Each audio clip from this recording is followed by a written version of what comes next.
welcome to episode 6 of Movies and Us. I'm TJ. I'm Marcus.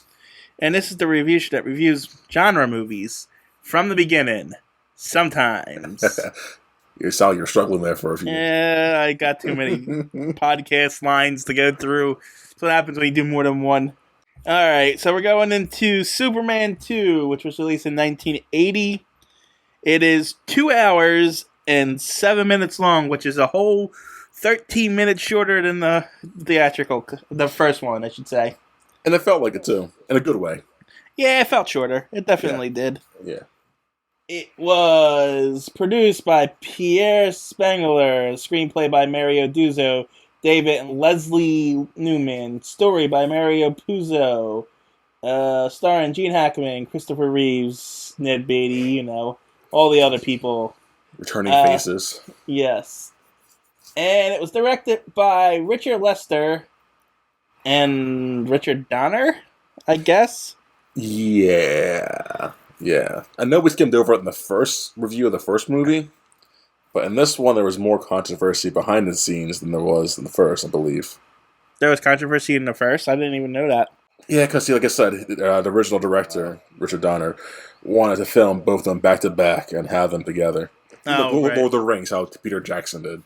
Right, I gotcha. Yes. I mean, I guess that makes sense, but I guess they didn't give him the control he wanted, so they fired him. Yeah. That's why you got a Donner cut, and so forth and so forth. Which we'll get to later, people, don't worry. Also, there was also controversy with Marlon Brando, apparently. That's not surprising, but what'd you find out about it?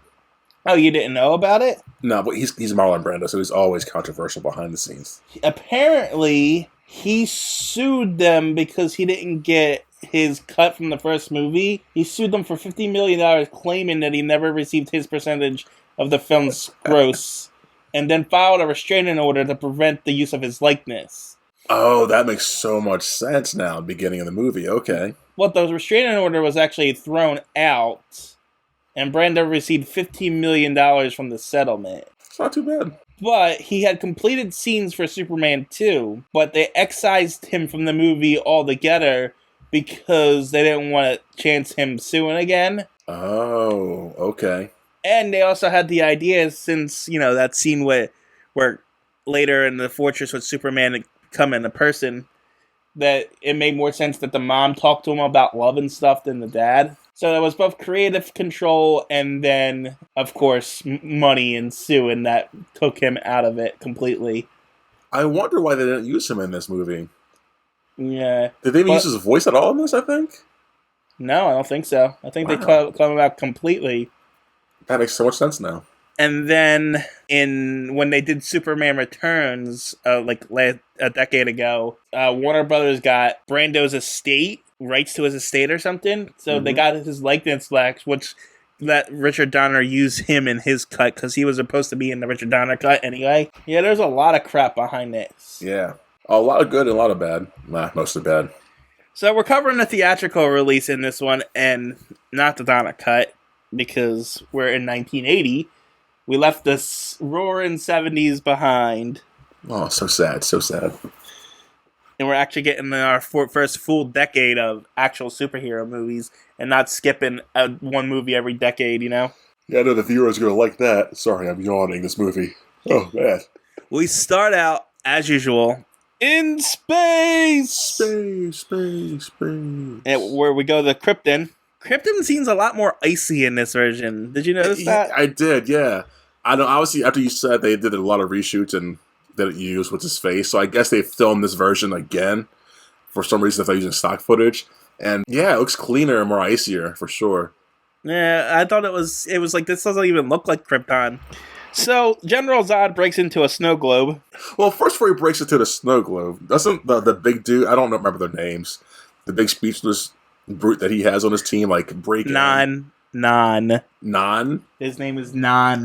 That's a dumbass name. Non doesn't he break, he scooches way behind a person staring at the screen and snaps his neck. I was getting to that. Oh, I'm sorry. Yeah. So they break into the snow globe, and then Non breaks a robot's neck, because that's supposed to be a robot. Is it really? Yeah. What? The robots even have necks that can be broken and kill them? He's dressed in like a Doctor Who robot outfit. See, I got a Star Wars vibe of that. This is this random trooper standing around doing nothing. With all the beeping noise and stuff. That was supposed to be an android or some shit. I did not pick that up. Okay. And then we get the longest credit recap in history as the credits play over a recap of the entire first movie. Now, in a weird way, I found this more entertaining. It was still boring, but I found it more intriguing than the first recap, or the first credits, may I say. Well, the first credits was just names flying through space. This one at least has movie footage in between the names. It just felt like it took longer because they were putting the scenes in between the names. You're not getting to the names. I like that. I mean, it's not great, obviously. Don't do that. Don't do it again, but... It kept me like, okay, I'm watching something, I guess. Anyway, the actual movie starts 8 minutes and 30 seconds in. You timed it. It was that long. It was long, I'm sorry. So we open up at the Daily Planet. And the car comes walking in, bumbling like always. Apparently, terrorists have taken hostages at the Eiffel Tower, and for some reason they have a hydrogen bomb. Oh, before we get to that part, I like how Clark just comes in saying hi to everyone. They're all ignoring him because they're all rushing about the story.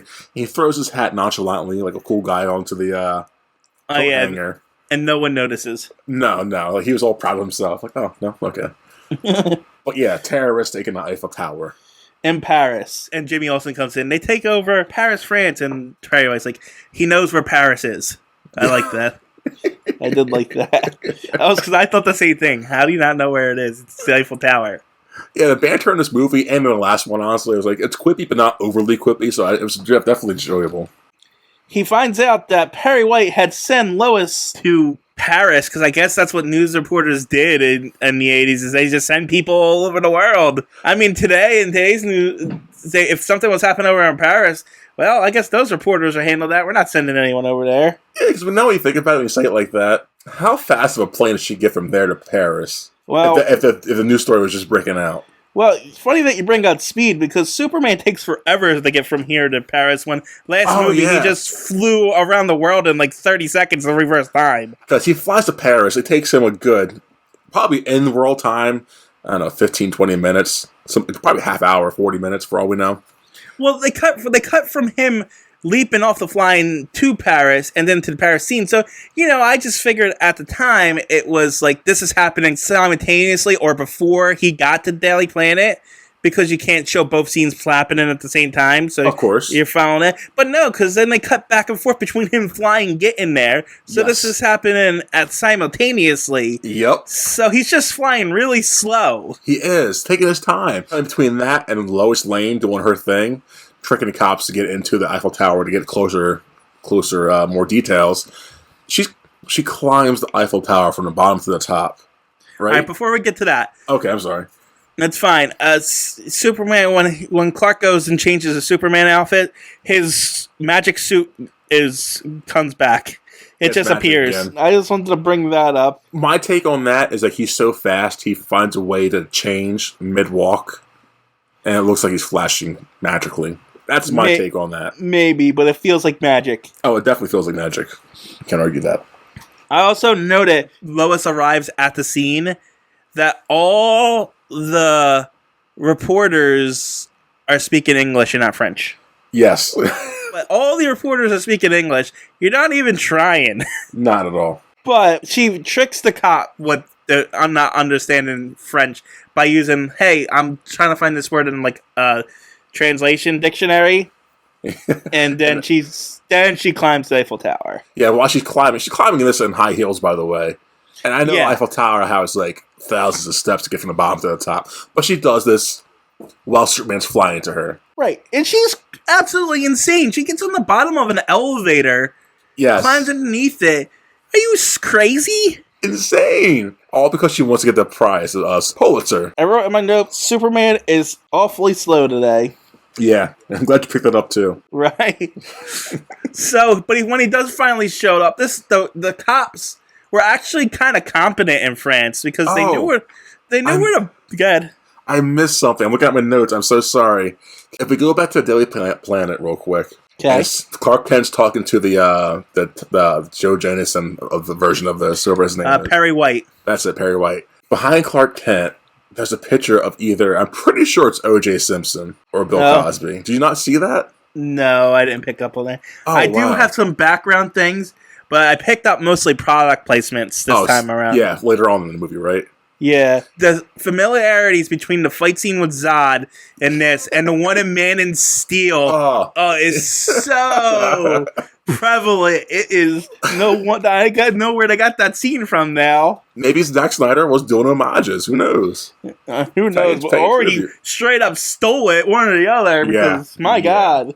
But yeah, when you watch the movie, I think O.J. Simpson or Bill Cosby, couldn't tell, was in the background in the frame. It's a frame picture of just a close up of the man's face. Like, is that OJ? So okay, sorry. Let's go back to our Tower talk. The cops in France are actually pretty competent because they find out where the bomb is, that it's still on the elevator. Yeah. And so they blow the elevator to have the bomb come down. They pretty much defuse the situation, except the bomb was already started. Sadly, yes. Yeah, but compared to how cops are usually portrayed, they were pretty competent on this one. Yeah, they kept track of what the bad guys were doing from a far distance. They got the bomb away from the bad guys. It was good. It was refreshing and kind of a shame at the same time, you know? Yeah. Anyway, Superman finally shows up, stops the elevator from crushing Lois and blowing up. Well, they say the hydrogen bomb can blow up in all of Paris, so I guess he says Paris. He flies the elevator into space.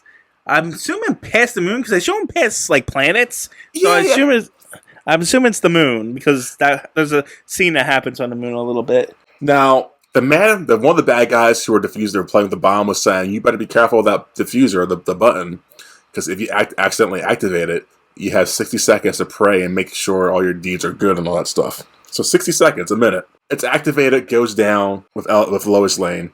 That's probably, 20, 30 seconds right there. So another 30 seconds for Superman to get from there past 2 planets. So he must be really fast. So how do you get from... You're missing how this is working. Time doesn't work in space. Time doesn't work. The clock doesn't work in space. Yeah, time doesn't work there.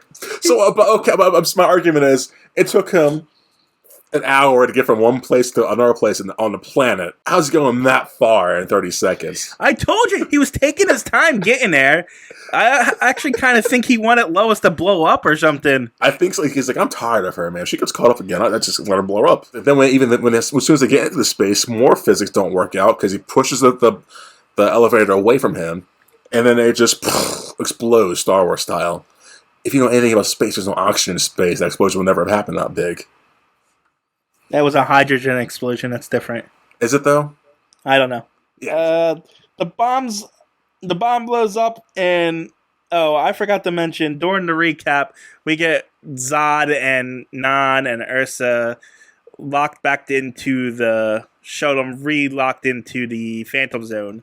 And now the Phantom Zone just happens to be in this part of the universe as the bomb explodes. Yes. Oh, there's so much to this movie. Happens to be in that location at that time.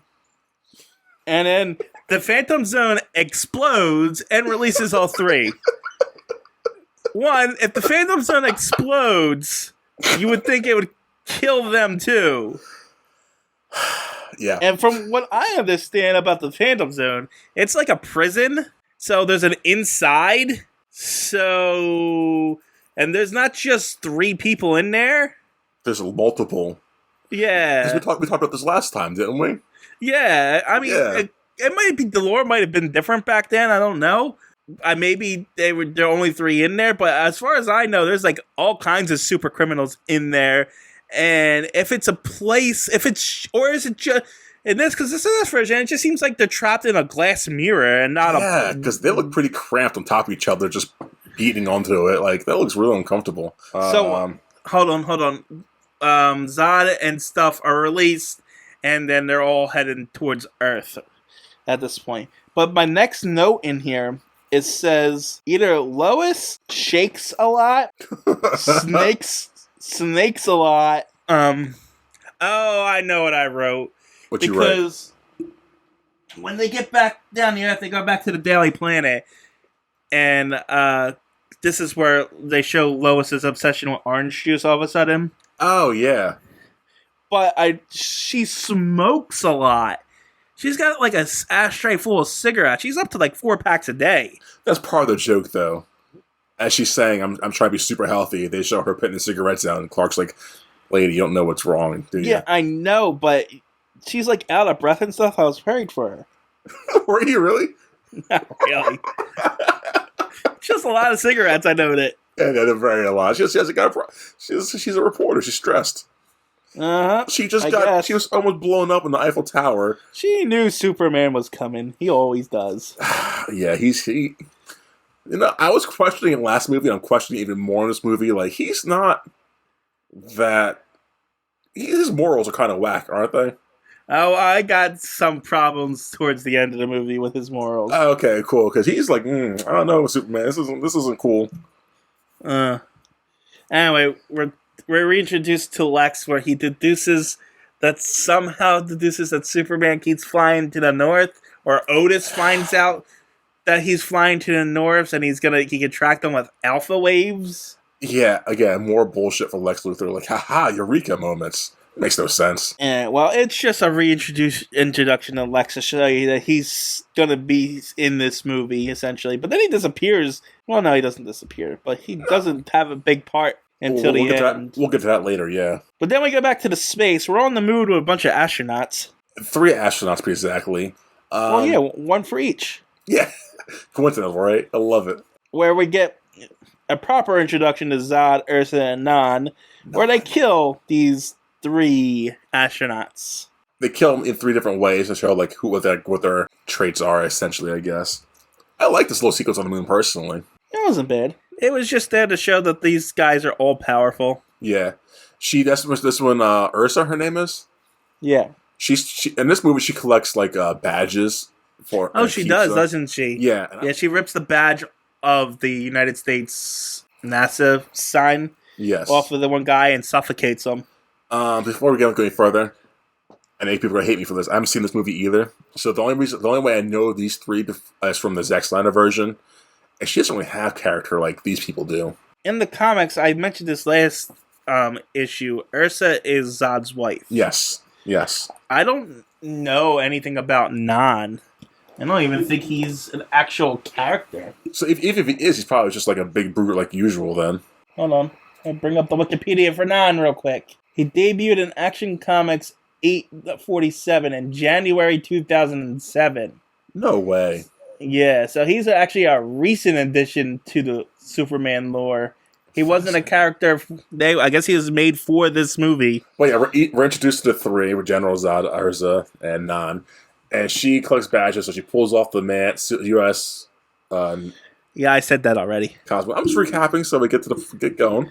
General Zod, what's he do? He kicks a guy into space and then pulls him on his. He pulls his air hose out. It was a Russian cosmonaut too. Yeah. Did they ever explain why we're both together? Nope. On a planet, they're just mining the rocks. Looks like weird. Yep, they're just geologists and shit. Yeah. Nan holds down the spacecraft, lunar craft, and then breaks it to pieces. Yeah. This is where they discover they have superpowers. And this is where they explain that the yellow sun gives Kryptonians powers, which is basic Superman lore. And then they fly off into Earth's direction. Yep. Oh, sorry, let's try that again. And then they fly off to Earth's direction. No, you better leave that going in there. So we're back with the prison where Lex is escaping. I thought this was pretty neat, actually, how he escapes. He escapes because of the stupidity of the guards. Is it stupidity, though? Oh, yeah. The initial thing was clever, where he had a hologram of him and Otis. Yes, it was But then they're like walking along a ledge on the outside, and the spotlight goes directly over them. And he says, "Freeze, Otis! They won't see us." Like it's like they're like a T-Rex is chasing them or something. The spotlight goes over them very slowly, and then it shows that the guards are watching football. Yeah, it's like really, and they're just like lounging and everything, chilling. And then Miss Tessmacher shows up in a hot air balloon. Those things aren't silent. And they're screaming. She's screaming down to Lex Luthor. He's screaming back up to her like, no one's noticing this. And then, so Lex climbs in, and then Otis tries to climb in, and he's bringing the hot air balloon down with him. That was a funny bit. Which makes no sense, though, because there's 2 humans in that balloon already. Yes. I was laughing out loud at that point. That was just hilarious. And then, so Lex knocks the ladder off and leaves poor Otis behind to rot in prison. Probably to get more jail time now because he tried to escape. Now, I like that sequence just because it shows like Lex Luthor truly doesn't care. And it also got rid of Otis. As much as I did enjoy Otis, he was super annoying and made no sense to be in the trio. Right, yeah. Now, he was just comic relief. Yeah. But after that, we cut to Niagara Falls where Clark and Lois are on the cover as honeymooners. Why?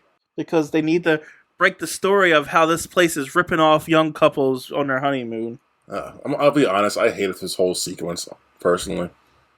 Like the whole honeymoon in Niagara Falls section of this movie.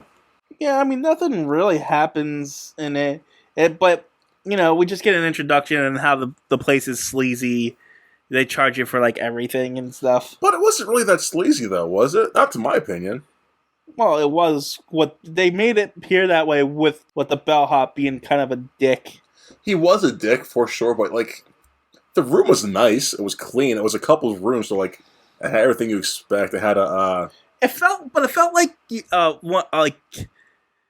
a porn room. Oh, yeah, like a bad 80s porn set. Yeah. But again, because with the shaken bed, and it's like a porn video's idea of what romance should be. Yeah, let's explain this room real quick. It had the shaken bed where it just vibrates because, add extra motion to the ocean, I guess, for some reason. It had a bearskin rug that was a pink bear. Polyester pink bear. It had in the center, it was like a fire pit where you pull on one of the things on the top and makes the fire grow up bigger. Those reasons, I guess. It had a nice pink chair. It was a stupidly designed room, too. Oh, it was very stupid, as we get to later, but it was super stupid, super dangerous. Anyway, after that introduction to Niagara Falls, somehow Lex's hot air balloon got him and Miss Tessmacher to the Arctic, where they found a sleigh. So stupid. Hold on. You know how cold it is in the air in general at that altitude, let alone in the fucking Arctic? Well, Lex Luthor still has no wig on. He didn't change clothes yet at that point, right? I don't think so.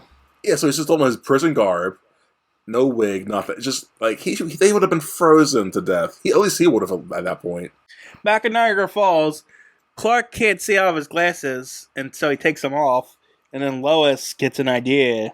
She's starting to piece together that he's Superman. But they're distracted by a stupid kid on the side of Niagara Falls letting go of the balcony as he's on the opposite side of the guardrail. And then, of course, he falls because he's a stupid little prick. No, hold on.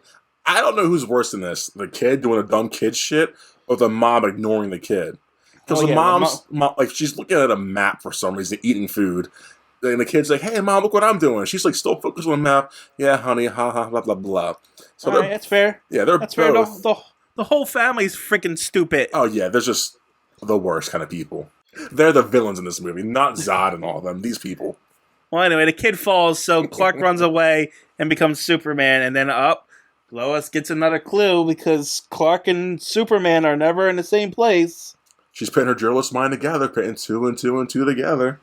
That was 3 Meanwhile, back in the Arctic, Lex Luthor goes into the Fortress of Solitude, which is not locked in any shape, way, or form. Anybody could just walk in.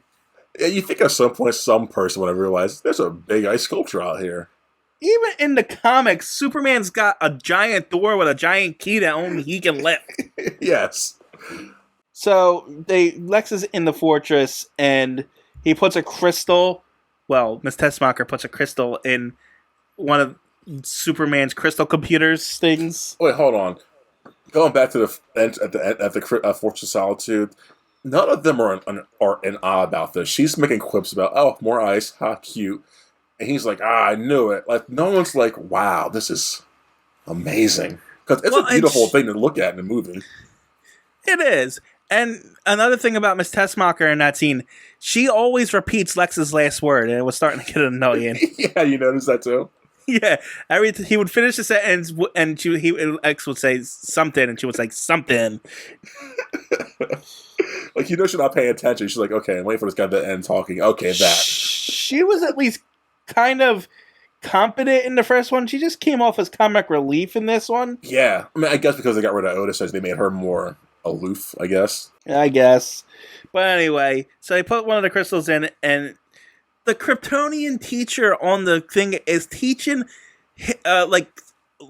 from an author from Earth. Again, it makes no sense. No, like... Why are they teaching Earth lessons? So many stupid things in this movie. And here's another thing. The lesson was on trees. Yes. I know Krypton is full of ice and stuff, but, don't you need trees for oxygen? Don't they breathe? Well, maybe not, because they can breathe in space, huh? But, again, you would think they would have their own lessons on trees and stuff like that. And then Lex puts in a crystal about Krypton, and that's when we see Clark's mother come on and talk about Krypton, and how, coincidentally, if a bomb went off in space near where... Well, she didn't say bomb. She said if a nuclear explosion happened around the prison. How else do you get a nuclear explosion? I was trying to work it out in my head. Maybe nuclear explosions happen naturally on the sun or something. I don't fucking know. I was trying to get this movie more credit than it has. Okay? Maybe a nuclear meltdown, but you would need a nuclear power plant for that. Okay, TJ, listen. Because, what she says is totally stupid. And so she was like, Then Lex like, huh. That means if those three escaped, that's why I was getting 3 more alpha waves. They're evil. So maybe we could be evil together. Why do you automatically assume that they're evil? I know she said they were criminals and stuff, but maybe they turned a new leaf or something. Yeah, maybe they were falsely accused. Maybe they were falsely accused. Who knows? I want to say also, Lex Luthor in the second one came off more just... I don't know how he is in the comics, but he came off more like... He's arrogant. And I know that's how he is, but he's like... He just says a lot of dumb things to show he's arrogant. It's like, I'm the best criminal mind. Does he say that in the comic books? I mean, he does, but not like that. I mean, he's like, I'm the smartest man on Earth kind of thing. I'm fine with that, but they always say he's like, I'm the best criminal mastermind ever. Yeah, that's just for these movies. He doesn't say criminal mastermind. I hate that so much about him. So on my notes, I wrote perfect disguise with a question mark. So at some point, someone had a perfect disguise, and I thought it was questionable, but I don't know where it is or why. I'm curious now, too, perfect disguise. Maybe Lois brought up that Clark Kent is the perfect disguise? Maybe. Because I know after that part where they're in the solitude, she talks more to him at Niagara Falls and deduces. She actually brings it up, doesn't she? Yeah, about how Clark Kent will be the perfect disguise. I don't know if Clark Kent... I mean, I guess it is the perfect disguise because it works, but I know what it was. She does bring up the Clark Kent's perfect disguise, and my question was, all he does is wear glasses. Yeah. So it's really not. It's just convenience, Superman lore. But then Lois is going to prove that Clark is Superman and jump into Niagara Falls. And she does. And Clark just lets her do it. Yep. And I kind of respect him calling her bluff and like, you know what, I'm going to keep trying this out being Clark Kent. And he lets her flow down that river for a good few minutes. Yeah, but is that how Niagara Falls really is? It's just a river like that? I don't know. I always thought it was just big waterfalls. Personally. Waterfall, right? That's what I thought. I mean, I've never been there, so I can't tell you. But yeah, I'm guessing there's like sections of if I assume that makes sense, right? Yeah, I mean, if so, she didn't jump in a part that made it seem dangerous. Maybe that's why he didn't bother. Yeah, because he knew, okay, she's not going to drown. If it was rockier, probably he would have done something like, okay, she'll float for a little bit. I can get her out of this. Right. So, after all that nonsense, Zod finally arrives. And go ahead. Well, Superman, or Clark Kent saves her, and she doesn't believe he's Superman at all right now. She's like, okay, you're not Superman, you're just clumsy Clark. And then we get to Zod and his trio. And he lands in water and says, what an interesting surface this planet has. And then he walks on water. It's not that he just lands in water. He lands... the first two land on solid Earth. He's the one that lands in water by himself. It did look dumb, and when he walked on water, it was kind of stupid too. Yeah. And then, so after they arrive, we're back in their little honeymoon suite, and Clark trips into a fire, revealing his identity. Yeah, he's trying to get Lois as her comb because she misplaced her brush or something, or vice versa. And he walks over to give it to her. He trips over the bear skin rug, hand into the fire. But Superman doesn't trip. But Clark Kent does. Yeah, but Clark Kent only trips on purpose. Well, maybe Superman was trying to act more about Clark. Maybe he's trying to show her that he's never been Superman by acting more clumsy than usual, but misplanned. No, because they even go as far and say, he says, I don't know why I did that. And then she's like, maybe your heart wanted you to do it, not your head. Yeah. Showing that he did it on purpose to reveal his identity. So my point, though, is he let her jump into Niagara Falls for no reason. Yeah, I know. Yeah. And then he's like, okay, yeah, I'm Superman. Let me show you everything. And he takes her to the fortress. So this is where we get Superman and Clark having, their little date at the fortress, juxtaposed to Zod taking over the world, essentially. Yeah, and they must have been doing this for some time, because it takes Zod at least a few days, right, to take over the... Right. They're in that fortress for a long time. They go in there, he tells her about his heritage, they have dinner, and then... Where did he get the glassware and the table from? All made out, like, where was that coming from? Well, he did fly out one point to grab food and stuff, so maybe he grabbed that too. But he even has a strange fucking bed in there too. So maybe he just has this stuff there. Maybe he had it already for like, man, the first thing I can make a Nookie with. Oh, I'm gonna show her a good time, because he is ignoring everything. Right, and so Lois is just so smitten, and she goes to get change, and so Superman goes and talks to his mother in the crystals, and she's like, you can't be with a woman unless you're immortal. Which, why? Oh, why? Okay. Yeah, why? Why is that a rule? It makes no sense. Okay. Unless he can't do it because he'll physically hurt her or something, that would make sense. But she doesn't even say that. It's like, you just need to become a man to do this. Right. I mean, even if that's the case, you can still have an intimate relationship without having that, Exactly. It doesn't have to be all physical. Right, exactly. So I don't know what the point was. You have to turn mortal for.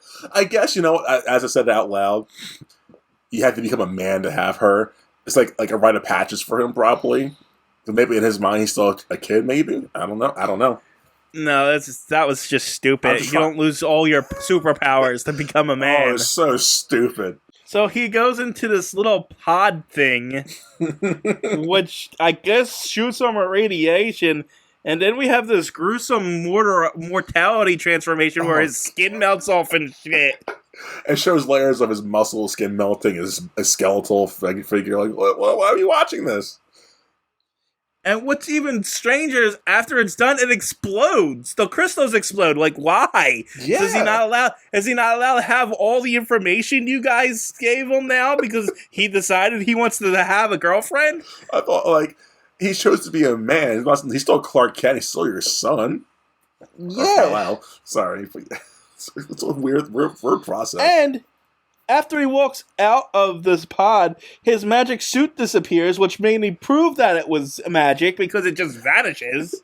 And his outfit, his work clothes vanish onto him. It's all magic. Meanwhile, that was 6 different scenes in one that we just went through there. But so interspersed in between them, Zod runs into some bumpkins, essentially. Country bumpkins. Well, first off, where they landed at was in Houston, but not in a big city. They landed at some small town in Houston. Right, because they thought the planet was called Planet Houston. Yeah, and so he runs into 2 cops, actually, a sheriff and a trainee. Two bumpkin cops. Yeah. And then they're like, get out of the road, and they're like, they don't, and so they get out with a shotgun, and this is where they show, that guns don't hurt them, that they're super strong. And they just leave them there. This is where I realized they killed those 3 astronauts in space, but I don't think they kill a single person on Earth. I did want to say that. Yeah, they do a lot of destruction, but there's no murders, really. But so I don't Well, understand. no, there's one later on thinking about it. But like they killed those 3 up in space indiscriminately with no problem. Yeah, and those 3 didn't even attack them. One was running for his life. Yeah, they're being attacked left and right down here, and they just, all right, we're just gonna break your toys. Yeah. Oh, you shot me with a thing? Break.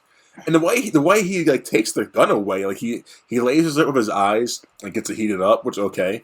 But then somehow telekinetically like forces to him. Is that a power they have in the comics or something? I actually don't know. Okay, because to me there's a lot of strange powers on all 4 of them, including Superman in this movie. Oh yeah, and by the way, just before we go back to it, the Arctic must be really close because otherwise, Clark and Lois are now stuck in the Arctic because they flew there. Yeah, yeah, and it must be very close and very warm because there's just no way they'd be fine there. Anyway, Zod and crew go to this country bumpkin town and start tearing the place apart. Yeah, they throw people through buildings, they destroy vehicles, and eventually a news crew shows up, right? Ursa takes another badge, the sheriff's badge. A few badges, actually, yeah. And then the military shows up to get, decimated by Zod. Well, first the news crew to report what's going on, then the military, yeah. What's up? Yeah, and so then they find out that, the generals of the military take orders from the president, and Zod's gonna go after the president. But on their way there, they turn Mount Rushmore into Mount Zodmore. Oh, so stupid. They literally flew over and they each zapped their faces onto one president and then destroyed the 4th president. I hated it. I hated that so much. Yeah, so now that he's mortal, him and Lois do it in their strange space bed. Meanwhile, Zod... I'm curious, what do you think she fell in with? Well, what do you think she fell in love with? Did you think she fell in love with Superman as being a superhero or like as a personality-wise? It depends, really, because in the comics, sometimes she falls for Clark Kent and is actually dating Clark at points while Superman's still doing his thing. Oh, wow. Does she ever hate Superman? Like, does she ever, like, not hate him, but, like, not find him attractive, appealing? Not really. Not that I know of. I'm sure there are stories like that. It's usually her father that's going after him. Yeah, she said it last time, yeah. Yeah, so she's usually the foil between those two. Okay. So Zod goes to the White House and decimates all the people there. And this is where we get kneel before Zod. Yes. And then the president kneels before Zod. I mean, during that fight, you see Urza throw a man through the ceiling. So that would count as a death. But besides that, you don't really see anyone else in that scene die. Yeah, no. They just break all the stuff. Yeah. It's funny. The military do more destruction to the building than Zod and his gang. Right. Accidentally throwing like grenades at the building and like hitting a launcher in the ceiling, which is funny. So we get one of the most stupid dramatic scenes in the movie. But first, Clark and Lois somehow get a truck and end up back in the mainland. Yeah. But they go into a diner and they're getting some food. And then Clark goes into the bathroom and some trucker sits down next to Lois and starts hitting on her. So Clark's like, comes out and takes offense and says, "You need a seat," and he says, "Let's take it outside," and then proceeds to get his ass kicked by this bully. Now, I'll give him the fact that the guy did a first cheap shot by hitting him on the back of the head, knocking him down. Well, when he gets back up, you think he still knows how to fight. No, he gets his ass handed to him. He's Superman. Yeah. Regardless of his superpowers and stuff, he's been in fights before. He's taken down criminals and stuff left and right. He should not be taken down this easy. No. He shouldn't be turned into Clark Kent.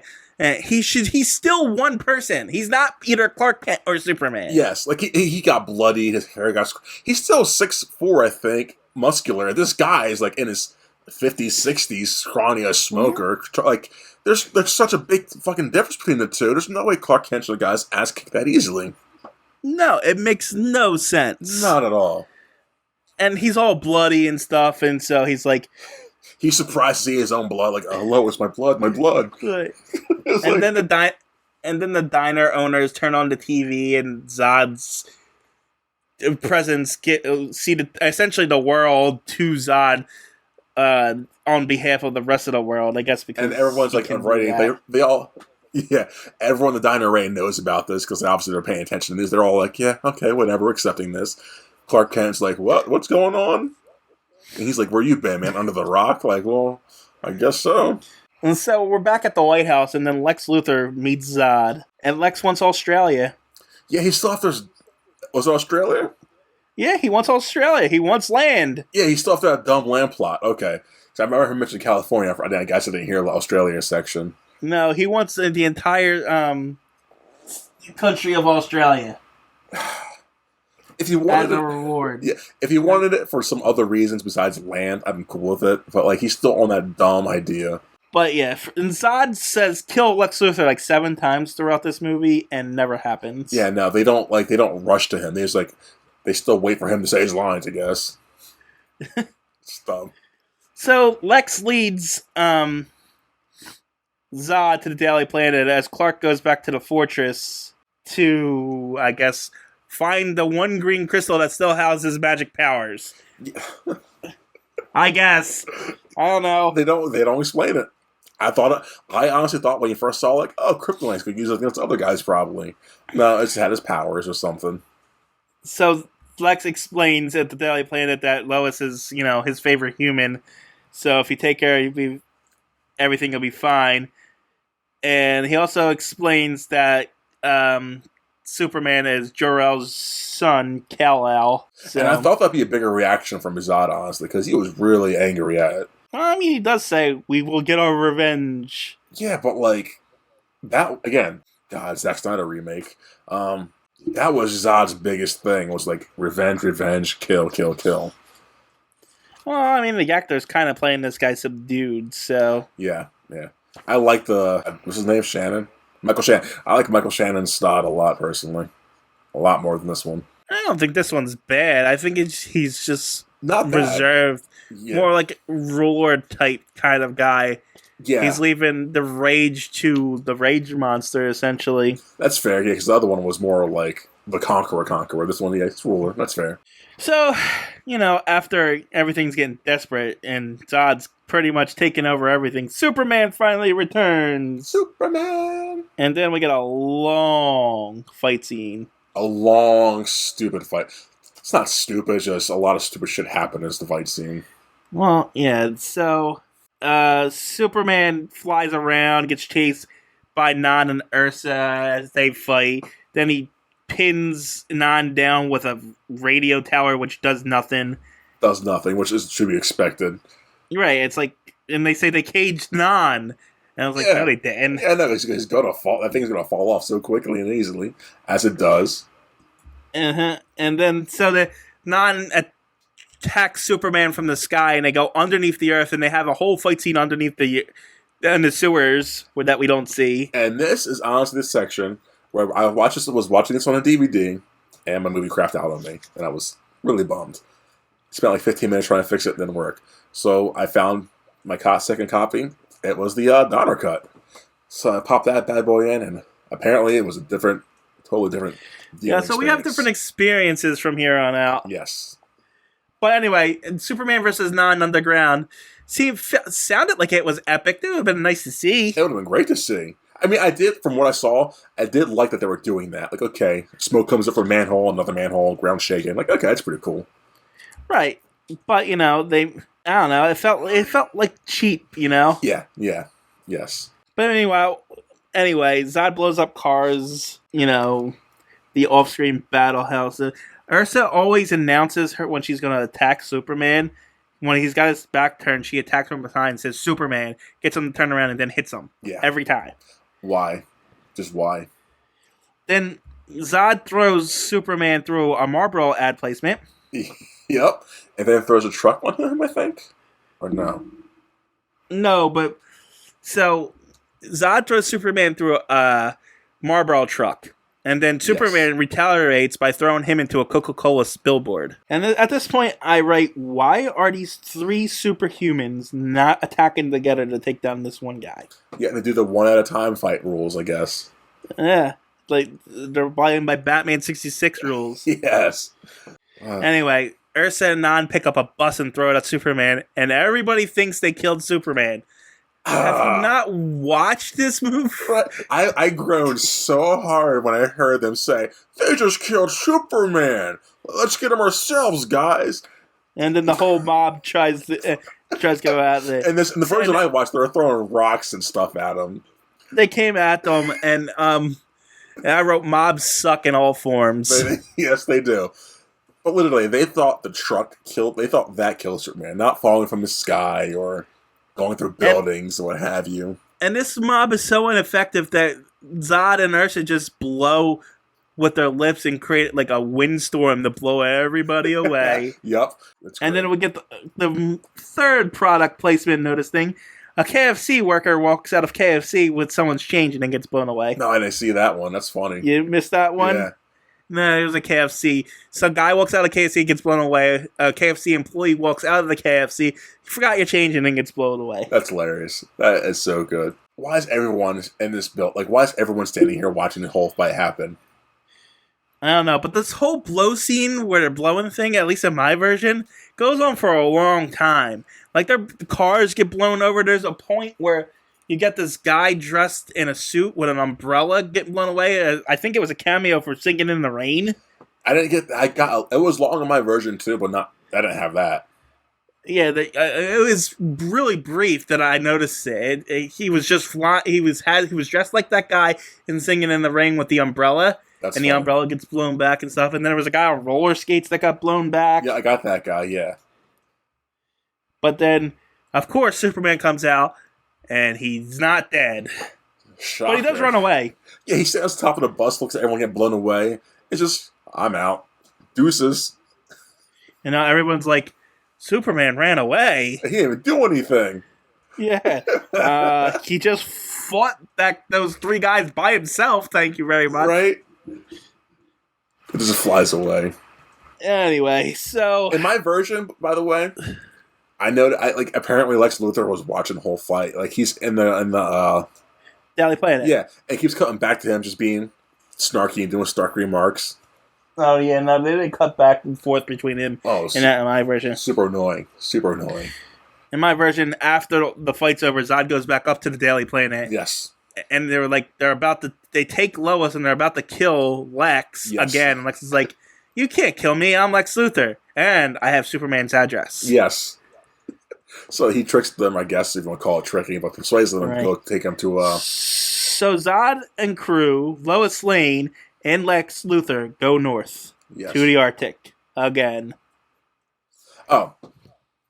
Can I say how pointless the part was where he lost his powers? That movie we could have lost that 10-20 minute section, honestly.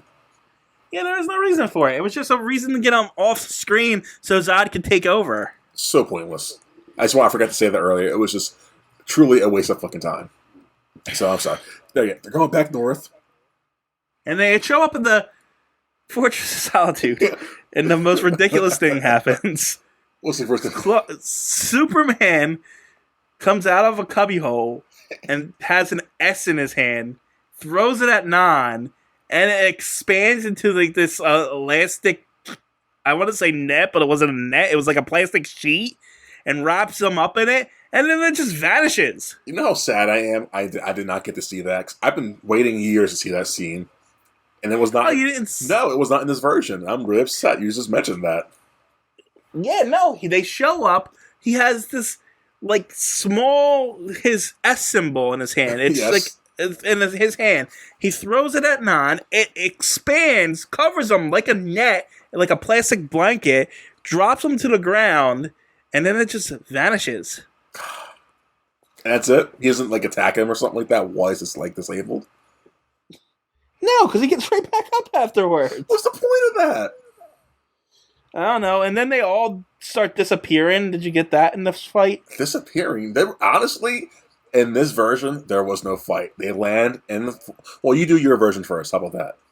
All right. Well, yeah. So then they get, I guess they're moving faster than the speed of light because they keep disappearing and reappearing in different spots. Oh, kind of like in Dragon Ball Z? Kind of, but this was lamer. Okay. because then after Zod and the stuff do that, Superman, like 6 Supermen show up and he uses like a mirror trick. Oh my god, this sounds amazing. And so, the big guy tries to hit a Superman and he crashes into a wall. Ursa tries to punch one, goes right through it. Lois tries to hug him, he goes right through it. And then Zod's like, oh, I know this trick does it, but it's the real Superman that grabs him in a chokehold. Oh my goodness, I missed such a great scene. Tell me more. And then, so he's got Zod beat. He's got him in a chokehold. So Nan and Ursa grab Lois. So we'll rip her apart unless you let him go. And so he lets him go. Zod's like, all right, you're going to be my slave forever. Okay, I got that section. Then what I got in my dumbass Donner version? What's that? They land in his crystal, the Fortress of Solitude. Superman pops out behind a cubbyhole, and they're talking. I didn't get any of that. Not a single punch, not a single blur of lightning speed or anything like that. They're just talking. Well, maybe you should find the theatrical version after we're done and just watch that scene. I'm going to go to YouTube and find it. I'm really upset I missed that. That sounds amazing. It's a bit ridiculous. I like ridiculous. That's who I am. So they're about to kill Lex Luthor, and they push him over to Clark. And so Clark and Lex have a nice little conversation. In earshot of these people, by the way. Yeah, he tells Lex, that pot over there, it takes away their powers. So you get them to go in there, and we'll do it. And then Lex immediately turns around and says, that pot takes away your powers. Like children. Like, this is the smartest man in the universe. In the world. Like, wow, this is stupid. And so Zod makes Superman get in the pod, and then lets Lex put the crystal in. And so Superman comes out as supposedly human again, and Zod says, kneel before Zod. And he kneels, takes Zod's hand, and oh no, he tricked them all. They all lost their powers. Yeah, because he crushes Zod's hand, and Zod's like, oh, I feel this. But he doesn't say that, he just shows it. So wait, hold on. Yeah. You're in the fortress in your version? Yes. Didn't it blow up in your version? Later. Not yet. Later. You'll see. Oh, because didn't we talk about that earlier? We did talk about off camera. Or off. It was off camera? We talked about it. I thought it was... Yeah, okay. I thought it was on. No. We'll talk about it. They're still in it. But... So Superman knocks the... He picks up Zod in a weird way, and like Zod's in like a fetal position up in the air, and he just flings him down an abyss, or flings him at a wall. Right, and Nan gets knocked out of the abyss too. In my version, Nan was going to fly as Superman, but I guess he realized, oh, I can't fly, and he falls down to the abyss. Yeah, he does that in mine too. And then Lois knocks Ursa down the abyss, and I guess he kills all 3 of them. Yeah. And then Superman grabs Lois and flies away. In my version, leaving Lex there to freeze to death in the Arctic. Yeah. Now, see, that's Lex says, hey, Superman, I was joking the whole time. Superman looks at him and says, I got something for you, Lex, don't worry. Takes Lois, flies away to a safe distance, looks back at his crystal solitude, and just laser beams it and blows it up. Well, it doesn't blow it up in mine. They just fly away. No, it blows up mine. I was like, well, did he just murder Lex Luthor and destroy his home? It was so surprising. I mean, everyone knows where it is. It was so... And the look in his eyes were just pure evil, pure anger and hatred. Anyway, he drops Lois home. And, I'm sorry, I'm looking at it right now, and Lois's reaction of pure, this is the man I love, sad and sorrow. It was literally... I'm going Star Wars on you. It was literally Padme and Anakin. It was like, wow. Yeah, sorry. I forgot to mention something. Back when the military attacked Zod, one of the soldiers shot an RPG at Nan. Yes. He grabs it and bends it like it's nothing. Yeah. But I don't think the missiles work that way. Shouldn't that have exploded? What I know from my limited knowledge, I'm not a weapons expert, obviously. The back part is the propeller section, and the head is the explosive section. He bent the propeller section, so breaking that section. Oh, okay. Now, granted, he did throw it to the ground, so that should explode at that point. Anyway, so in my version, he drops her off at her apartment and just leaves. Yes. And then this is where it completely splits off. Yes. Want to do yours first, or do mine first? No, you do yours first because mine's longer. Okay, this is where this movie loses a lot of points for me. And I mean a lot of points. Because when he's flying away, Lois goes into her... She changes, does her things, gets ready for night. She sits down and writes an article on Superman and blah, blah, blah, blah, blah, her experience with him today. Cuts to, what's his name again? The guy who runs the planet. Perry White. Cuts to Perry White brushing his teeth. Or getting ready to brush his teeth. He pulled the toothpaste over a toothbrush and glues out toothpaste. And it freezes mid-frame. And then we cut to this outer space. And we see Superman doing Superman's thing again. Reversing time. He's reversing the time. Setting his planet back, spinning backwards. Toothpaste goes back up. They go back to the fortress to go back. The buildings go back together after they're destroyed in the fights. The whole movie just gets rewound, essentially. Yeah, that's a worse ending than the one I got. Yes, they go back to Paris. The bomb doesn't happen. The prism doesn't get destroyed. If honest, so Zod's still in the Phantom Zone. Yes, he's still in the Phantom Zone, flying around. Superman looks up as he sees Zod flying away, and yeah. So the whole second movie didn't happen, essentially. Yes. At least, I mean, this ending that I got is bad too, but it's not that bad. Yes, in this version. At least everything happened in my version. No, in this version, you just wasted 2 hours of your life. And I'll tell you how angry I am. Oh, man. This is why I hate time travel, people. This is why I hate time travel. It is such a bad tool for writing. What did I tell you about talking to them? Fuck these people, and they didn't know my opinion, okay? This is why they're listening to us. Okay, anyway, tell your ending. In my version, he flies away, and then the next day we're at the Daily Planet, and Lois is like in her office, unconsolable. She's upset that she can't be with him because he's Superman, because he's got his powers, because I guess there's a rule against being with somebody when you're Superman. And she's like, I'm not gonna tell anyone who you are. And he's like, I know. But what do you want me to say? How can I make this better? And she says, just tell me I love you. I mean, tell me you love me. And he kisses her, and then she goes all faint. And then when she puts her act back together, she forgets that Clark's Superman. Clark erased her memory with a kiss. No, I guess segments of that sounds bad too. That sounds awful. Like I hate that less than mine, obviously, but I still hate that. Now that's so rapey when you think about that. I'm sorry. Here's the kicker, though. It's terrible. Yep. Here's the kicker. This is an actual superpower he had in the comics. Shut up. No, it isn't. It was originally happened in Action Comics number 306. Oh no. More details, please. But it was rarely used, and it was eventually eliminated after the Crisis of Infinite Earth reboot in 1985. So you're saying he could have fought any of his villains, or gotten close to them and just gave them a nice smooch on the lips, and it would erase their memories? Well, no, see, that would be gay, so you can't have that. But rape's okay. Rape. It only works on the opposite sex. This date rape kissy of his is okay. That's fine back before the 80s and stuff like that. That's terrible. That is so awful. I know. But we're not done yet. Continue. Well, before we continue, I got segments of that in this version, like her forget, like they all know something happened, but they can't figure out, did we just witness something happen? So that's like they have that going on. But continue. I'm sorry. So Clark shows back up at the diner and eats up the bully. And this is where I had my problem with his morals. Superman doesn't do revenge. Not at all. This is ridiculous. Why would he go back to make himself feel better? This is stupid. This scene should not have been put in especially at all. In a version that I just watched where he just reversed time. He literally just went back to a bar, no one knows who he is, and just beat the shit out of someone. He started a fight to beat the shit out of the guy. And even in this version, though, he should be above that. He's Superman. Yeah. He literally the guy punches him in his stomach, hurts his hand.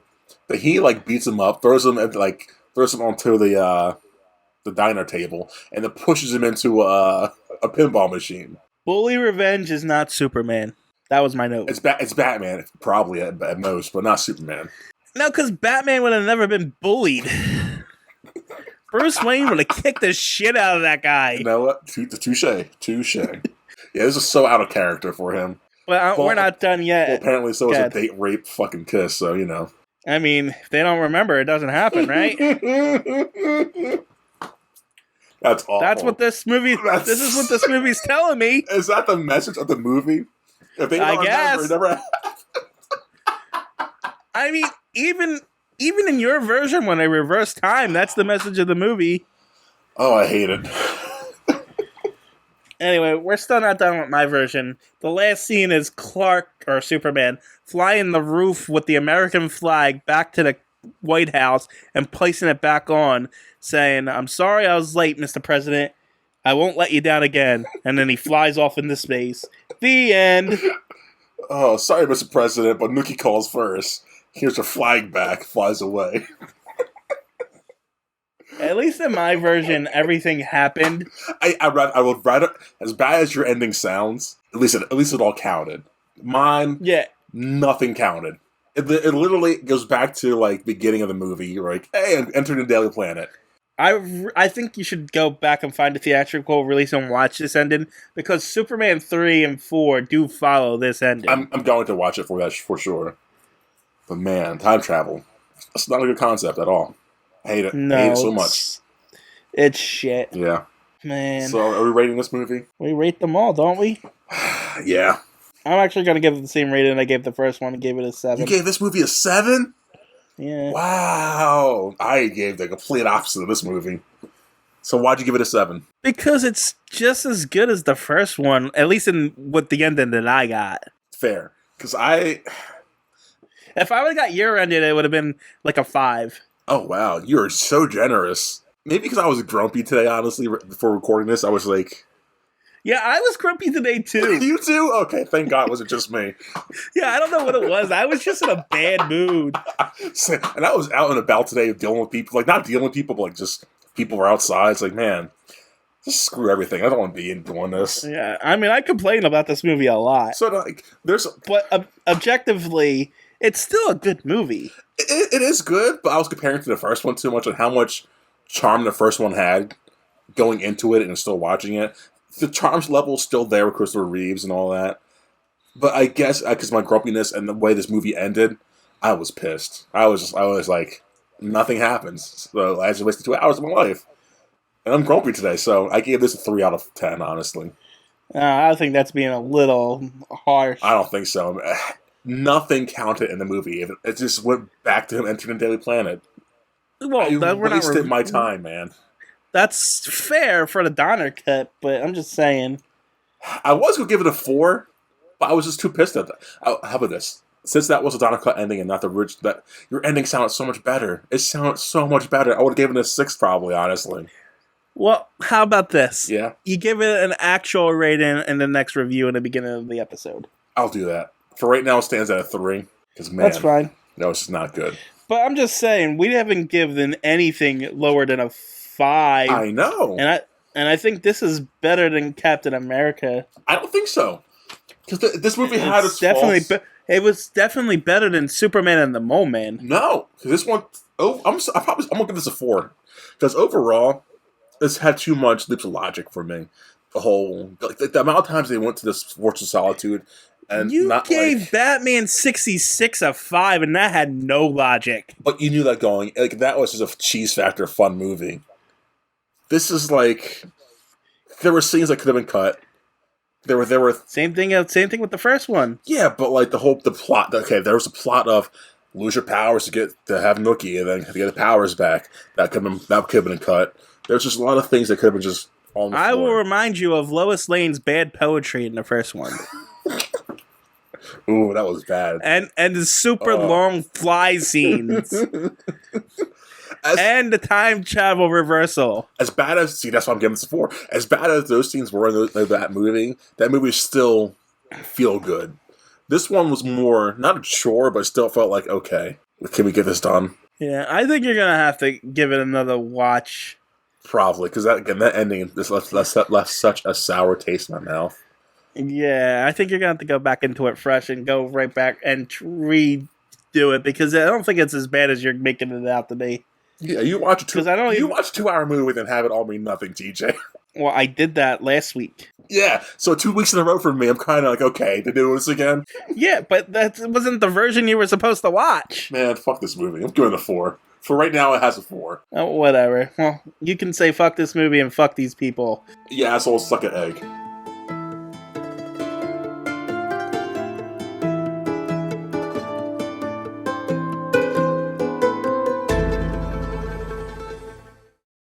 Was that too harsh? No, that's fine. I would have ended it right there.